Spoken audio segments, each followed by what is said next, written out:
આજે ભગવાન મહાદેવની મહાશિવરાત્રિ અમદાવાદના પ્રખ્યાત મંદિર ચકુડિયા મહાદેવ ખાતે ભક્તોની ઉમટી ભીડ। અમદાવાદના રખિયાલ વિસ્તારમાં આવેલ ચકુડિયા મહાદેવ મંદિરમાં સવારથી અનેક માઈ ભક્તો દર્શન કરવા ઉમટી પડ્યા હતા અને દર્શન કરવા માટે ભક્તોની લાંબી કતારો લાગી હતી। શિવ ભક્તોએ શાંતિપૂર્વક ભગવાન શિવજીના દર્શન કર્યા હતા। મહા મહિનામાં કૃષ્ણ પક્ષની તેરસના રોજ મહાશિવરાત્રિ પર્વની ઉજવણી હર્ષોલ્લાસ સાથે કરવામાં આવે છે।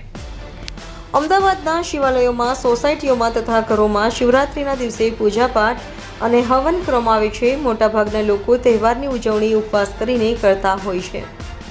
શિવ ભક્તો ઢોલ નગારા, ઝાલર, મંજીરા, શંખનાદ કરીને વાતાવરણને વધુ ભક્તિમય બનાવે છે।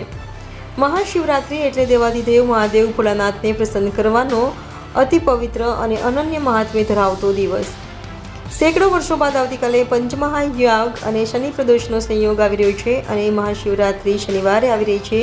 શનિવાર આમ તો શ્રી હનુમાનજીનો વાર છે અને હનુમાનજી પોતે શિવજીનો જ અવતાર છે, તેથી આવતીકાલની મહાશિવરાત્રિનું પણ ઘણું મહત્વ વધી જાય છે।